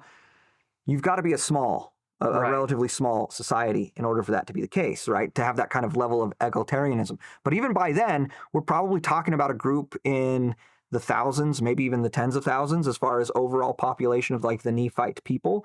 We see expansion after that, probably through political networks in the time of Alma, because suddenly there's all these other cities that are also Nephite. But I would guess by the time of Mosiah, for sure, like, the composition of the group is there's a core elite who are direct descendants. And when I say direct, that doesn't necessarily mean pure. They've still had admixture, but there's the lineage line of Nephi and his immediate family that are this core elite. And then you have this other group of people who have valued their leadership and have become part of their Nephites. And become Nephites. Exactly. And in fact, the Mulekites are an example of that, though they're also claiming heritage to the old world. But, like, how does Mosiah come in here and gain ascendancy to the throne over the descendant of the king of Judah, for heaven's sakes? Something happened there, right? I haven't thought about these things. You're bringing problems to me that I haven't even considered. Well, see, okay, so this goes back to what I'm talking about. Like, when you're dealing with problems, you can't just deal with them like this whack-a-mole style. It goes into how you read the Book of Mormon altogether. Yeah. I think of these questions because I think about the Book of Mormon as an ancient historical record that's taking place in a real time and place. And I'm expecting the people to behave the way we know ancient historical people behave. Right, within the context of their time. Within the context of their time, within their cultural milieu, with all these sorts of things. I'm expecting them to have a worldview. This is, like, I think sometimes when we and look, again, I want to stress, if you're reading the Book of Mormon for the testimony of Christ, you can forget about all this. But I think what we tend to do is we take our Latter-day Saint worldview, the way we see the world right now in 2025 as a 2025 American Latter-day Saint, or wherever you may live, and that's what we read onto Nephites. I don't think Nephites think like me at all. Yeah. I think they think probably a lot more like some kind of pre-Columbian indigenous culture, right? With probably also some influence from ancient Israel in how they think and how they conceive the world. And so these kinds of questions are what start to emerge when you start reading with an eye critical to those sorts of details. Yeah. And like I said, when you're reading the whole thing like that, and there's this whole suite of questions before you, the little problems like anachronisms or whatever, they're just part of the they're part of the constellation, part of the makeup of everything you're trying to explore and work out and figure out. And none of it, I'll be honest, none of it feels threatening to me. I never feel like the Book of Mormon's veracity is on the line as I explore these sorts of problems. It's just like, hey, this is cool to dive into. I'm a nerd though, so But I think that's the problem that people have is they see these counterpoints to, but DNA doesn't prove the Book of Mormon to be true, and it should, and so some people view that as a threat to their faith. Well, if that's not the case, if it doesn't show what I think it should show, how could the Book of Mormon be true? yeah, well, absolutely, exactly. That's exactly what happens, and that's why I think having these kinds of conversations is really important. Right? Yeah. The moment, again, if you just want to read for the testimony of Christ, great. But the moment you start exploring things that are ultimately historical questions, DNA, horses, anachronisms, whatever it is, you can't actually engage those questions at a serious level if you aren't willing to engage the whole entirety of the text as if it's an ancient text that's been translated into English. Yeah. Right? Like you've got to you've got to make it this engulfing paradigm for how you approach it. And once you do that, like I said, the problems, I don't want to say they dissipate, but you like the whole nature of the paradigm is it allows you to accommodate those kinds of questions. And I think it's worth maybe noting there is no historical document I know of that historians don't have questions about, right? There's no historical time period where historians have settled all the questions we have about it. Questions are part of understanding history, and not having answers or evidence for particular things. That's part of it, right? Historians are out of a job the moment everything is settled, right? And so again, if we're framing the Book of Mormon as, hey, this is an ancient historical text, it comes from a historical time, it comes from a particular place, and we can study it within that context. Yeah, we expect to have questions about it that are unanswered and unresolved, that give us opportunities to explore, discover new things. We don't expect all questions to be settled because there is no period of history, there is no document in history that I know of where all questions are settled about it. Like, that's just not how it works. Yeah. So when in the comments section, we post a faith promoting video and somebody just says 0 DNA evidence. It's like, what is, how do I take what you just said and distill it into something I can give to them? Yeah, that's probably asking more than can be done. I'll just send them the link to this video. I think sometimes it's better to ask questions than to maybe have, because this is not something that you can distill really simply. But what you can say is, what kind of DNA evidence do you expect? I suspect most people who say 0 DNA evidence couldn't tell you what kind of DNA evidence should be there.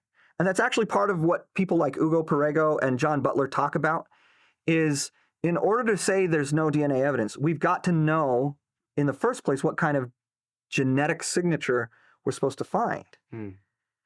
But do we know Lehi's DNA? I think all we know is what tribe of Manasseh. Right. We know that he was an Israelite. We know he has ancestry from Manasseh. But again, that doesn't necessarily mean he's representative. But that the founder effect is relevant here. And not only that, is like, do we even know, can we pinpoint Manassite DNA? No, we can't. No. I'll tell you that right now. We have ancient. We have broad categories. We can say, this is typical of ancient Near Eastern groups, or there is a certain genetic marker that's common among Jews that is called the Cohen DNA, or I can't remember what exactly, but it's Cohen because it's priestly. It's thought to be indication of lineage from the priestly class of Israel, which was technically Levite, not Jewish, right? But we don't, there are general characteristics we can talk about for Israelite DNA or Jewish DNA, but the random person who's saying 0 DNA Book of Mormon evidence on your thing, they probably don't even know what that looks like, right? Like what haplogroups? I'm going to throw some technical terms, but what haplogroups? I've heard that one before. What haplogroups are Jewish, right? What haplogroups are ancient Near Eastern? They're not going to know. The one I do hear about sometimes is it's like haplogroup X. Well, okay. If that's a rabbit hole, we don't have to go down it. Well, that's the one that certain people who are misusing DNA evidence to try and support the Book of Mormon like to talk about. So that one should not be. No. Well, and again, in their book, Ugo and John Butler, they talk about this, but I guess the short version, I don't know, maybe you'll want to just cut this, but the short version is there's haplogroups X2A to be specific, and that is found among certain indigenous populations. And it does have some roots in the old world, in like the ancient Near East and stuff. So somebody who's looking for that, like our people would say, see? Yeah, and we have had some people who say, oh, that's the evidence of the Book of Mormon. The problem is genetically, so scholars, scientists, I should say, they have ways of dating how far back a genetic haplogroup goes in a particular population. Mm-hmm. And the haplogroup X in the Americas, it goes back to like 10,000 BC. Yeah, so this is pre-Jaredite. So this is it's super ancient. And yeah. and the people who want to use it for Book of Mormon evidence, they have the arguments they make. And I'm not going to get into those because I'm not a geneticist. Sure. But I trust the Latter-day Saint geneticists who know the evidence and have every motive in the world to talk about something as evidence for the Book of Mormon if it's there, who are telling us no, that and doesn't they don't work. use it. And they don't use it. And in fact they specifically say we can't use it. The other problem, not only is it just too ancient, but it's not. They also have ways of determining whether the lineages are descendant or siblings from each other, right? So basically, on like a large scale, they can determine whether haplogroup X2A directly descends from the X haplogroup that you find in the ancient Near East, or if they just have a common ancestor, and so they're siblings or cousins, really, right? And what the evidence shows is that they're cousins. They're not directly descended from each other. So even if it were connected and lined up, it still wouldn't mean. So it wouldn't mean someone came from the ancient Near East. It would mean someone came from somewhere else who had ancestors who came from the ancient Near East. Yeah. Which is the more mainstream, reconstruction of that is that someone migrated from here to the Siberia or whatever, and then came across the Bering Strait eventually from a population that had been there for a while, and so had developed its own characteristics separate from this one. And then they came here, and then the DNA starts to develop its own characteristics here. And so you have this is I'm getting way into the weeds, but you have cousin or sibling lineages in the ancient Near East and America, not a parental lineage. That's actually great to know, because I think that people on both sides of this conversation are very confused about that point. I think because people who are looking for DNA evidence of Near Eastern heritage in the Americas will point to that often as they see proof of the Book of Mormon. Yeah, well, but it doesn't quite line up. It doesn't work out, and I get it, because I actually knew a guy once who was promoting some stuff with the haplogroup X as Book of Mormon evidence, and was. It wasn't me who was talking directly with him about this stuff, but I heard about conversations. People who understand the stuff better were trying to convince them that's bad science. You shouldn't promote it because, in my opinion, for one thing, I don't think the Book of Mormon needs our bad science. Should we promote and defend the Book of Mormon? Obviously, I believe that. I've been doing it for 15 years. But we should give it the best effort we have to be rigorous and accurate and the best evidence. And I know you're probably if you share this, you're gonna get comments who are like, it's all bad evidence and it's all bad scholarship and it's all bad history, so he shouldn't do anything. Okay, whatever. There'll be people like that. But we don't need to use bad junk data, junk science, junk arguments to support the Book of Mormon. Okay.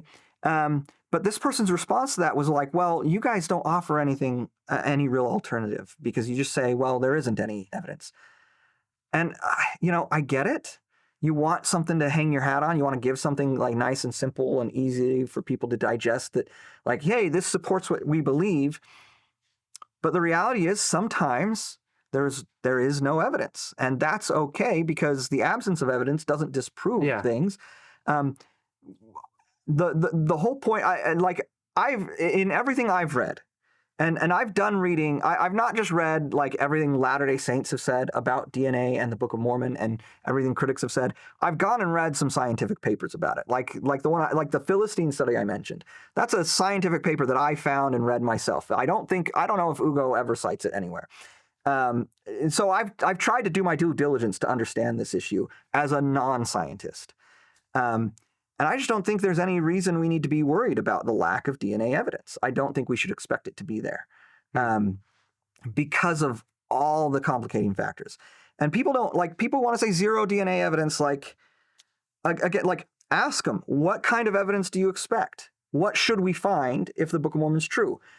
What haplogroup should be there? Where should we be looking for that evidence? If we had Lehi's blood, if we could tell you exactly that. If we knew with absolute certainty, where Lehi's family landed and first settled, yeah, we'd have a lot more answers, huh? We could go dig right there, find remains, and we could maybe get some DNA that probably solve all of the anachronisms. We could probably do that, but where should we go to find it? There's so many. I just think there's questions to ask, and if a person wants to say, well, I still don't believe the Book of Mormon, I'm still convinced that DNA evidence is a problem or whatever, fine. But I think if you're the kind of person who's gonna go on social media and talk about DNA and the lack of evidence, you should be able to articulate what kind of evidence you expect to find. Yeah. And it should not be some nonsense like Jewish DNA. That's not what I hear the most. That's not an answer. That's not a thing. Because there's so much variability, and there isn't one marker for a Jewish individual, right? It's just so variable. Yeah, I really like that. If I could go back and whisper into Mormon's ear as he's compiling the Book of Mormon, I would just say, give us the latitude and the longitude of where. Wouldn't that be nice? Man, that would be real helpful. Yeah. But that would also be an anachronism. So yeah, I'd be like, hey, this dude whispers in my ear. So okay, we'll put a pin in DNA. So the last one I want to talk to you about is in a similar vein. The other comment we get all the time is there is zero archaeological evidence for the Book of Mormon. That one's true. No, just kidding. Yeah, that's one people get a lot, and I think a similar question, what do you expect to find? What do you want to see when you say there's zero archaeological evidence? What kind of evidence? What kind of data? Yeah. Do they want to see? Because often what it comes down to is what they're going to tell you. What it comes down to often is we don't have an inscription that says "Welcome to Zarahemla," right? 100 BC, right?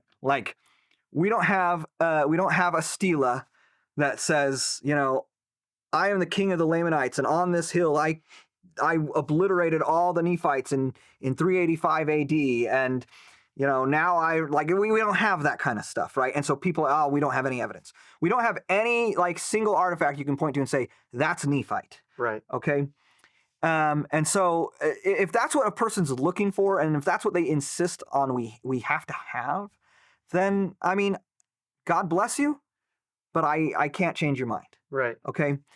And the crux of that is we just don't know we don't know where they live. Well, we don't know where they lived, and again, so much of archaeology is like pot shards, okay? What does a Nephite pot shard look like? I don't know. Mormon never describes their pots, right? And again, this goes back to what we were talking about. Mormon's concern is not to give us an anthropological guide to the Nephites. It's to help us gain a witness of Christ through the experiences the Nephites had worshiping Christ and following him, and sometimes not worshiping him, and the problems that came with that, right? He's not giving us details on their material culture and things like that. Not very often, not very much. And so, the question is, what are we supposed to be looking for? And how do we actually, and how do we actually find it? And so, again, this is the kind of thing where you have to be willing to have this paradigm. The Book of Mormon's an ancient text. It's more particularly, it's a translation of an ancient text. When scholars are trying to correlate a historical record, a written material, with the archaeological findings of a particular region or area, how do they do it? Methodologically. What's the analysis? How do they integrate them? And that takes a lot more work than just being able to find a single thing. And this proves Nephi exists or whatever, right? And so people want to do that. They want to have like the clear and obvious signs. But what I have found is when I study how scholars integrate written source material with the archaeological material, and I attempt to do the same thing with the Book of Mormon, there's a whole lot of stuff that lines up really well. And people have done this, people like John Sorensen, Brant Gardner, this is what they've done for like Mesoamerica, for instance. And they've found all kinds of really interesting things. I do it more with old world stuff. That's where I've spent my time. I've tried to study what we know about 7th century BC Jerusalem and that historical setting that Lehi and his family come out of. And there are all kinds of things that pop out to me as I'm reading those early chapters where it's like, wow, this actually aligns really well with what we know about that historical setting. And what I've done, and I've written a lot about with like Arabia, right? And the simple answer, the soundbite answer when people say there's no archaeological evidence is, what about Nahom, right? Yeah. Because there is very solid evidence that Nahom, or a name similar to it, Nahom, whatever, right, is in fact a region, an area in South Arabia, and that it dates back to Lehi's time, and it's in the approximate area you would expect it to be based on like following Lehi's the directions and details we have in First Nephi, and correlating it. I do need to add and correlating it with what we know from the rest of a data set about ancient Arabia and travel in ancient Arabia and all this sort of stuff. And it aligns really, really well. It really does. I have looked at, there are going to be people who are going to be all out up at, and, no, it doesn't, or, but the word that gets used sometimes is convergence, right? There are so many data points that I see converging when I study this, that I find very, very persuasive, that suggest to me that it probably was an eyewitness account that was written and translated, not an account that someone like Joseph Smith just made up. Yeah. Okay. I find that very compelling from the Valley of Lemuel, Nahom, Bountiful, and we can get into those. Yeah, let's talk about those real quick. So you have Lehi at the beginning of the Book of Mormon. He leaves with his family to head towards the Promised Land, and so they travel some direction and reach the land Bountiful, and then they cross the ocean to the Americas. Yeah. So where do we have archaeological evidence for the Book of Mormon in that journey? Well, I mean, you can talk about all along the way if you want to, but we have really good we have really good identifications for pretty much every site that they are documented as stopping at. So we know Lehi leaves Jerusalem and they come down to the Red Sea, right? And then it says they go another 3 days, and then they set up camp in a valley called the Valley of Lemuel. There is a wadi, or a canyon, valley, whatever you want to call it, about 75-ish miles south of the northern tip of the Gulf of Aqaba. So that's the branch of the Red Sea that juts out there to the right when you're looking on a map, rather than the Gulf of Suez, which is to the left. You go down about 75 miles, and there's a valley there, and it's got a river in it, or a stream at least, and it flows continually all year round, and it flows towards the Red Sea. And daily travel rates could vary. Obviously, it's not like this set thing, but studies from the ancient world and even up into like the 19th and early 20th century, when people are still traveling unpaved roads on camelback and whatever. So before they got soft and sat in front of computers all day. Yeah, I mean, people were traveling. They could go 20, 25 miles, even 30 miles, right, in a day. And so 75 miles. That divides nicely into 25 miles a day, and that fits within the range that we know historically people could travel, and caravans that traveled here with loaded camels full of like trade goods and things like that were kind of traveling at that pace. Okay. So we have a valley there, and it fits the description really, really well. And what are the odds? people have actually gone up and down that Red Sea. There was a hydrological survey of the Arabian Peninsula that said there were no rivers running into the Red Sea. That was like in the 1980s, right? And then this river was discovered in 1995. So Joseph writes this in the translating the Book of Mormon, that there's a river in this area in 1829 or whenever it is. Yeah. And it doesn't even get confirmed that there is an existing river until the 1990s. Correct. Holy cow. And that's like, you want to quibble about details or whatever, fine. But like, that's the only one. That's the only river. And it lines up along that entire coast of over 1,000 miles. Yeah. All right. And the range in which it needed to fall, I mean, if you're going to say they could go 20 to 30 miles, so it needed to be between 60 and 90 miles down from the coast. You had a 30-mile range along, I don't know how long the coastline of the Red Sea is along the Arabian Peninsula, but you had to fit within a 30-mile window along there. And that's the only place we've got a continually flowing river that goes towards the Red Sea.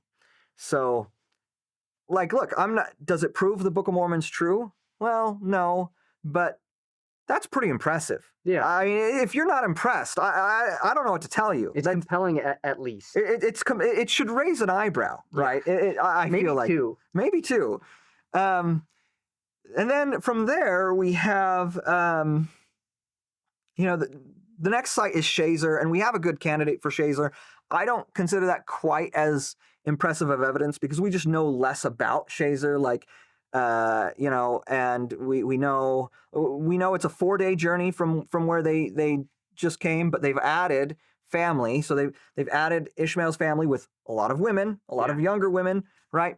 And in fact, Ishmael he has sons, plural. We don't know how many. And those sons are said to have families. So there's probably young children in their group. So their rate of travel is probably a little slower now. So, maybe not a 20 to 30 mile pace, maybe a 15 to 25 mile a day pace or something for your range for Shazer. And so we've got good candidates for that within, 100 miles or so, 70 to 100 miles.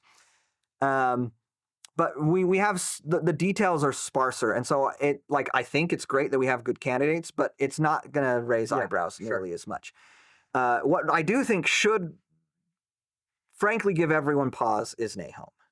Okay. Because what we have here is we get Nephi's travel directions. He tells us they're going south-southeast or nearly south-southeast. And, every time he mentions his direction, he just says, again, we're going the same course we traveled before or nearly the same direction. We don't need to be so rigid that it has to be a straight line, right? But we know they're going generally in kind of a south to southeastern direction. And we know they travel many days. We can't give a measured distance exactly, but it's got to be a pretty long distance, right? And we know that after Ishmael dies and is buried, it says from that point on, they travel nearly eastward, okay? Well, this is where, like I said, you've got to bring in some other data from the ancient Arabian Peninsula to start putting these pieces together. But we do have established routes that show us where, and the reason these established, I'm not saying Nephi had to be on an established route, but if I told you I'm going to go from here where we're at, and I'm going to go to St. George, you are going to assume I went on I-15, right? I-15, yeah. And if I didn't take I-15 and I tried to take side roads the whole way, but you mapped that route, the directionality would actually be pretty similar to the trajectory of I-15. Yeah. Right? Like that's just the way travel flows, right? In the ancient world, it's even more important because travel routes are established where you have access to water and food and other resources. You can't get too far off from They didn't have a Costco 20 minutes down the road. So on a major caravan trail like the Frankincense Trail, for instance, which is what we're kind of leading up to here, on a major caravan trail, you are going to have these stopping points where you've got like a little network of shops and resources that are built up around like a well or there's a Chevron or a spring or something. Yeah, I mean, of course, a Maverick. You gotta get your Maverick hot dog. Gotta get the burrito. Right? Yeah, your burrito. No, but there would be these little caravan stops where you would have some resources, some industries. They're like trucking stops today, yeah, but ancient and not the same kinds of things exactly. But regardless of whether you're traveling directly along that route, and when we talk about something like the Frankincense Trail, it is not a paved road. It's not a signposted road. There aren't markings that tell you where to go. It's a network of these stops that are interconnected, right? And traveling from point A to point B, there might be 3 or 4 different routes you can take that are going to have generally the same trajectory, but they're different routes, and you can take them. There might be points where you could be on the trail here and someone else is on the trail, but they're like 50 miles east of you or whatever. Like it could be really wide. Maybe 50 is an exaggeration, but like they're 10 miles east of you, but you're traveling along the same part of the trail. And so it's not this don't make the mistake of thinking this is some defined trail or road, especially in Lehi's day. It's still early as far as the development of these trade networks go. Relatively early. It's more of a direction. Yeah, it's more of a direction. And some people say, well, why did they need the Liahona? Well, why do you need GPS when you're driving around, right? Like, they still need guidance, right? They still need something that tells them, this is the direction to the next place, right? If you are a caravaner, you're gonna have professional guides that you hire that help you do that. Lehi has the Liahona, and it provides that guidance for him instead. But the point is, we get these directions from Nephi, and we can look at what the data tells us about what directions are actually possible to travel in ancient Arabia without modern technology, right? And we have this major route, the Frankincense Trail, that goes in a south to southeast direction down the peninsula, parallel to the Red Sea, and then it turns eastward in Yemen, around this area. We'll call it the Wadi Jaf area. It's really not specifically around there necessarily, but in what was the South Arabian incense kingdom. So there's the kingdom of Saba, which, if you're familiar with the story of like the Queen of Sheba in the Bible, Sheba is Saba from ancient South Arabia. Okay. So there's the kingdom of Saba, and there's the Mayan kingdom, and there's the or Manayan kingdom. There's the Hadramat kingdom. And there's the Katabanian kingdom down there. You could have made all of those names up, and I'd have no idea. But I'm sure someone in your audience will come at me if I got any of them wrong. These are these major kingdoms in South Arabia, and you get down to the Wadi Jaf, which Wadi is, like I said, valley or canyon.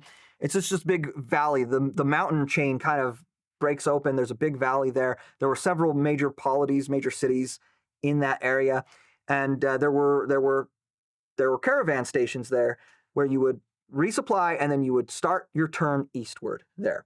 And you'd go to Marib, which is still a little south, but it's more eastward, which is the capital of the Sabian kingdom. Or you could even bypass Marib altogether. There were trails that went more directly eastward. But there's also a trail a little bit further north that you could take if you wanted to, just and bypass there, and you'd go out to this collection of wells that would provide a kind of a way station on this less populated, less common trail to take, where you do have to, you got to be prepared for like a 9-10 day stretch without access to water if you're going to go along that trail.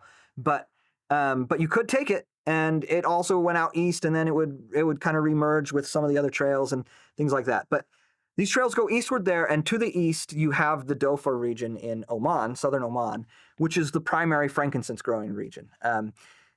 Eastern Yemen and western Oman is where all the frankincense grows, and that's kind of why this trail develops, is to get frankincense from there west and then up to the Levant and out across the Mediterranean to Greek markets and things like that.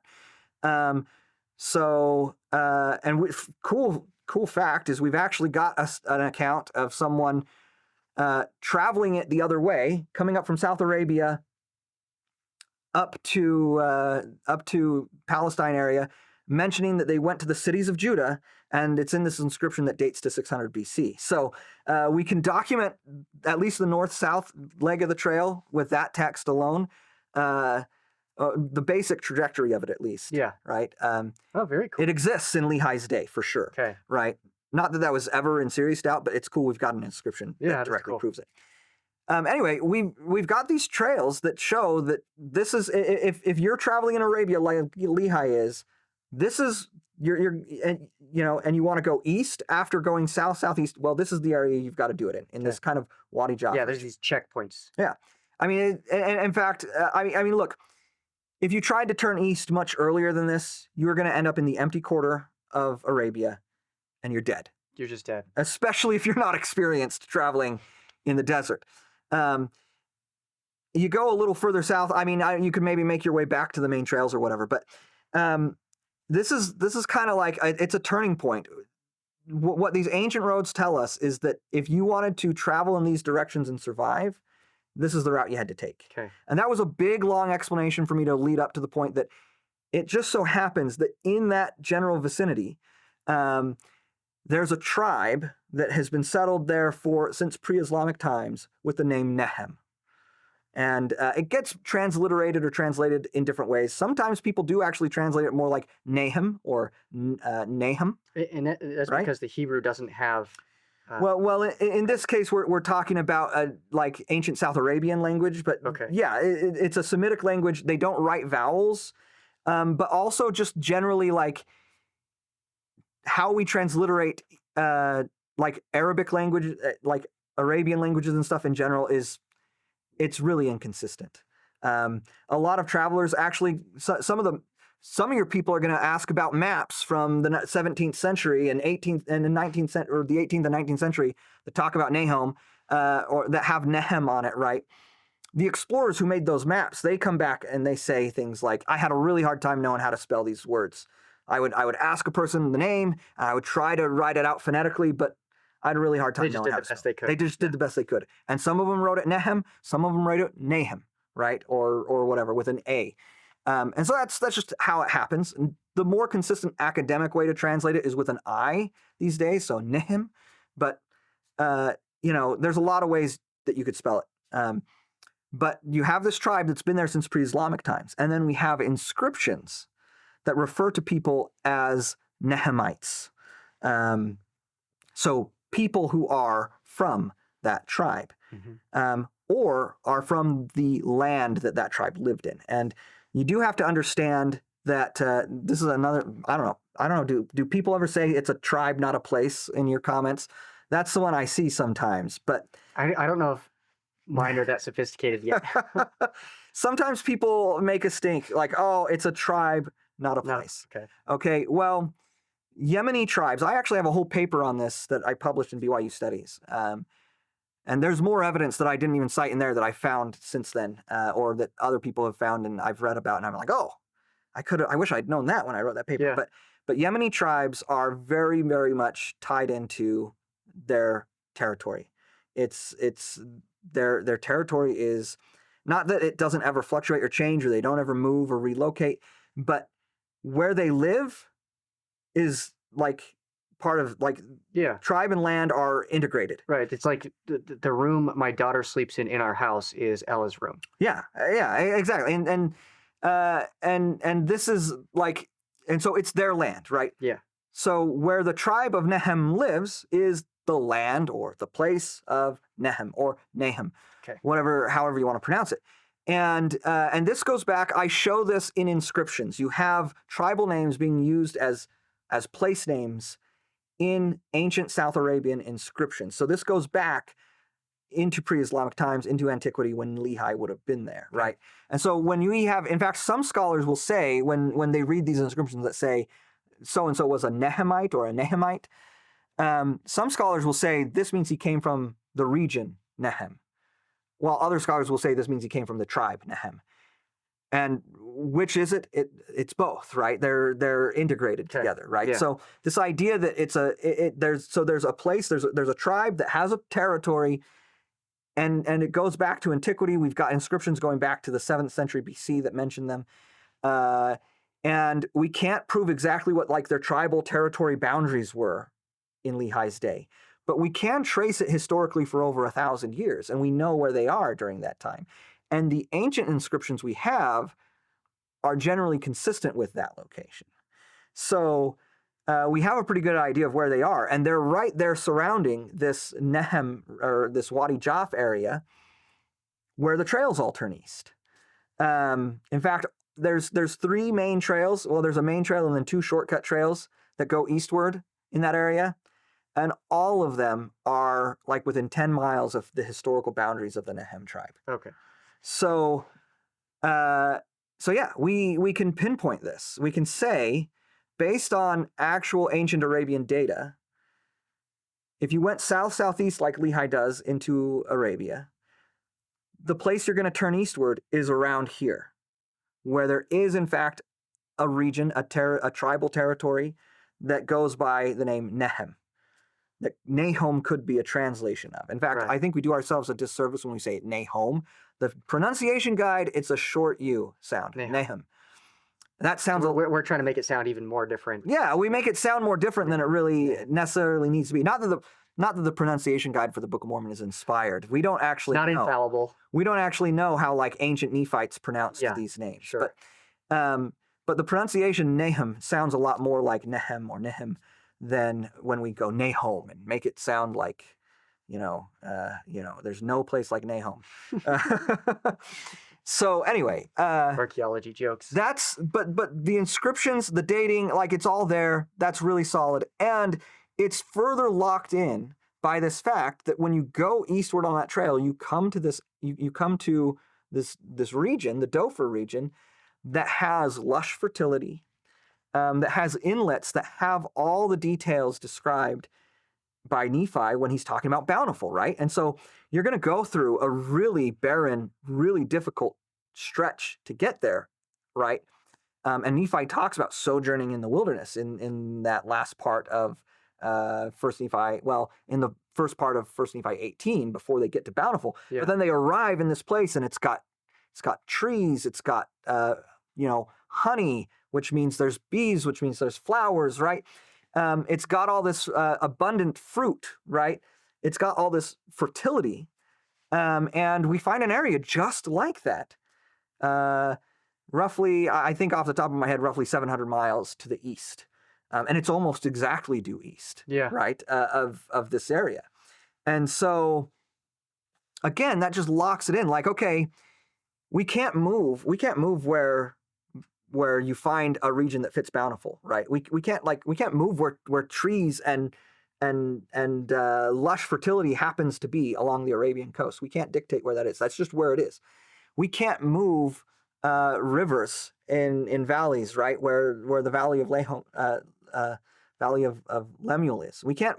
Those are geological features. We can't force those to fit a particular interpretation, and say, oh, we found Nahom, so let's make all this fit.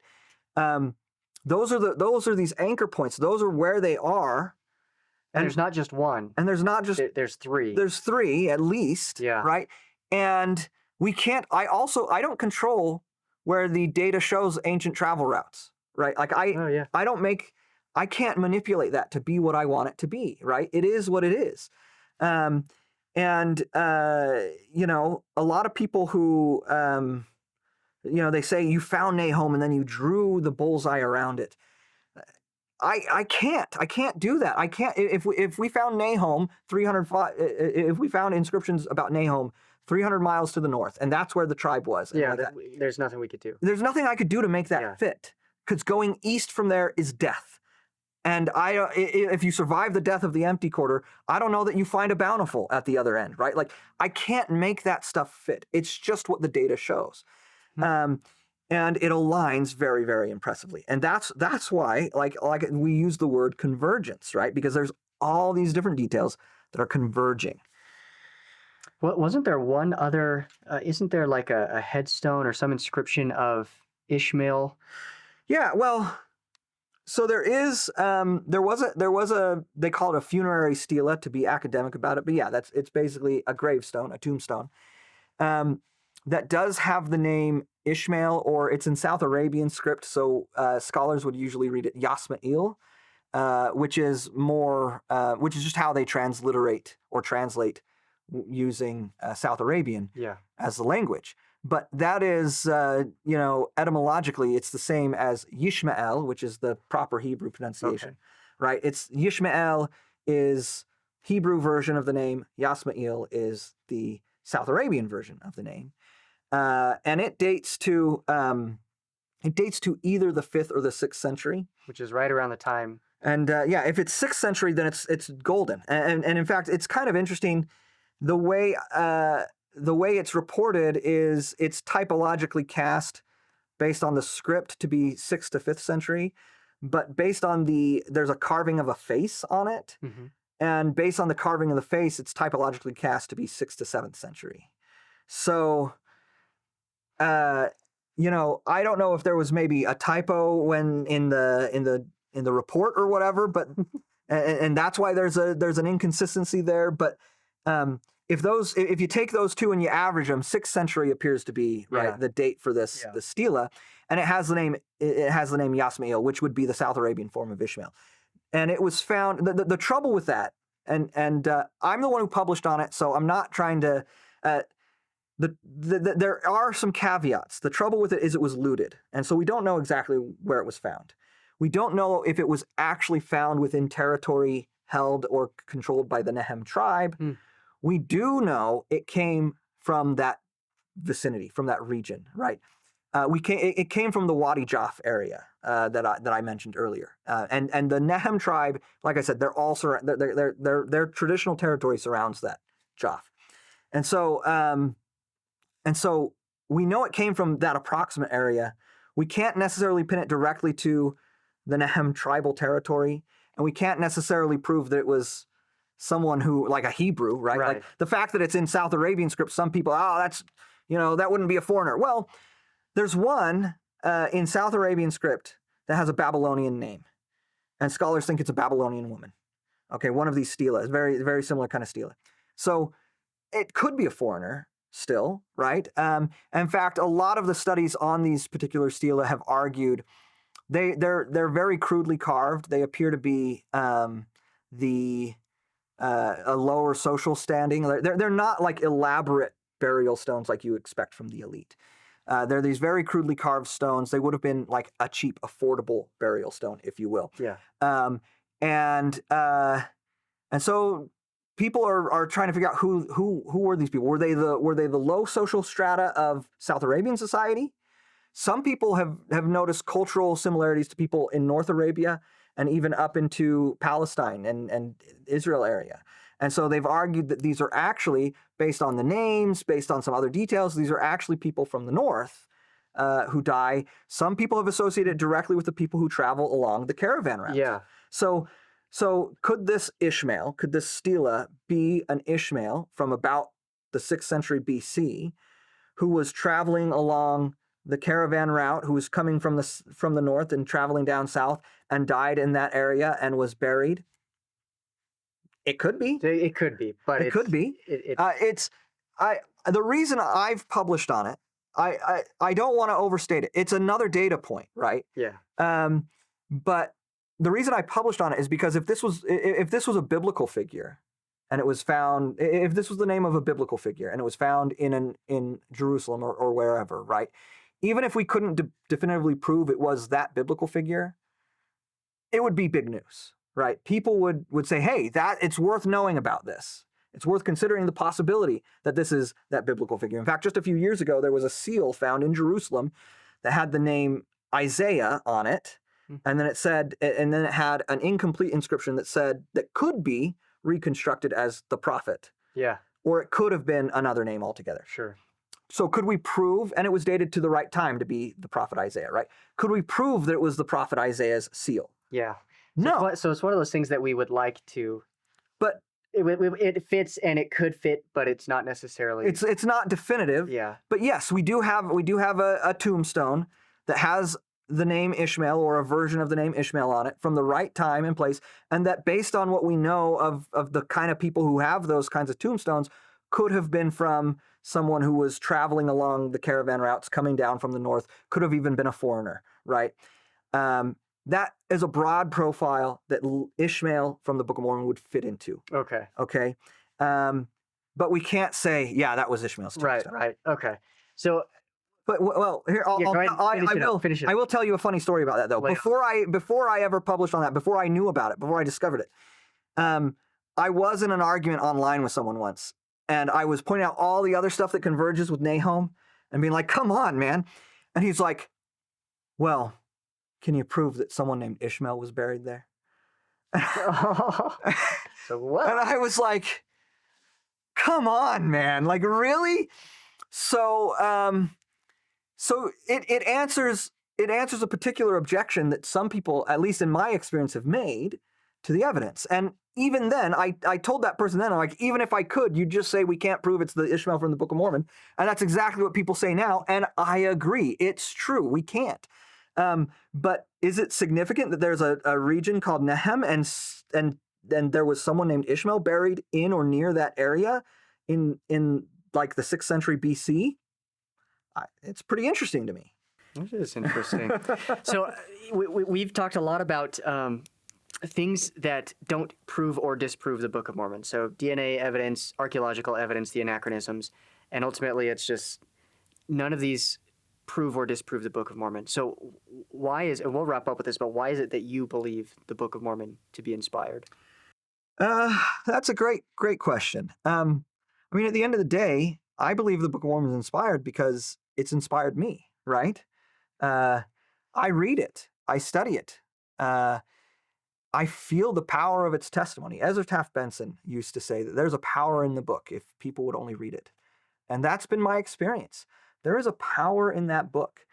And it's seized me. It's grabbed me. It's taken me. And, you know, I can't transfer that experience to you. I can't. That's not evidence that I can transfer to you or to whoever wants to hate comment online about this or whatever. But it compels me, right? It compels me. And so that's why I believe it. But I do also believe it to some extent because I find intellectual satisfaction in the kinds of things that we're talking about. Like there are no unassailable objections. There's no defeater, if you will. Like there's nothing that disproves the Book of Mormon. I can see why a person looks at the state of the archaeology, looks at the DNA, looks at anachronisms or whatever, and concludes that's probably not historical. Yeah, there's not enough evidence. There's not enough evidence to compel me. Because I would actually, well, I honestly don't know if I would agree with that. I would probably agree with that if I did not have the spiritual convictions that I have, right? But because I have the spiritual convictions I have, I'm open to evidence and looking at evidence in ways that other people aren't. But I also want to caveat, before people assume that means I'm biased, I feel liberated to not need the evidence either, right? And so that allows me to look at something like haplogroup X and say, okay, is this really evidence? Like I'm not so desperate to need the evidence that I'm not willing to be critical about what people claim as evidence. Yeah. If that makes sense. I feel totally free to actually evaluate it on its merits. And I'm open to it being evidence because I'm open to the Book of Mormon being true. And if you're not actually open to the Book of Mormon being true, then you know, there was one critic who famously said you don't get books from angels and translate them by miracles. And it's just like, that's why I don't believe them. Yeah. And you know what? Look, Joseph Smith said, I don't blame anyone for not believing my history. You know, if I hadn't experienced it myself, like I wouldn't believe it either. So I get that. If someone brought another book to me, right, and said an angel like I probably wouldn't believe him. You'd like, be pretty skeptical at the very least. But if you're not open, you're not really going to give the evidence a fair shake, right? Yeah. I'm open to there being evidence because I believe it's true. But I don't need the evidence. My faith doesn't hang on the evidence. And so I'm open to any proposed piece of evidence not really being evidence. I'm open to that. And so I feel totally at liberty to critically evaluate everything that comes my way as possible evidence and say, okay, is this really solid? Does this really, hold up? Is this convincing? Would this, do I think this really does support and fit with this overall paradigm of the Book of Mormon being an ancient historical text? And, there's a lot that I found is. And while I will agree that there's probably not enough to persuade someone who maybe doesn't have a spiritual conviction, I think there's a lot of smoke there, if you will, right? The saying, like, where there's smoke, there's fire. Yeah. I think there's a lot of smoke. you can't see flames necessarily, right? You don't have that direct evidence. The flame is there when you get the spirit going, right? Yeah. But there's a lot of smoke, man. Like there's just a lot of smoke that I think is telling us something. And I think it's there to maybe be a signal for people who are willing to come look, right? It won't by itself convince them that, yeah, there's a fire burning here. That's going to come when they actually read the text itself and want to know, right? But I love that. If you want to find the fire, you got to look. And I would say the greatest evidence for the Book of Mormon is that the book exists. We have it, we can hold it, and we can read it. And so we would invite you to go read the Book of Mormon, dive into it, and test it, prove it.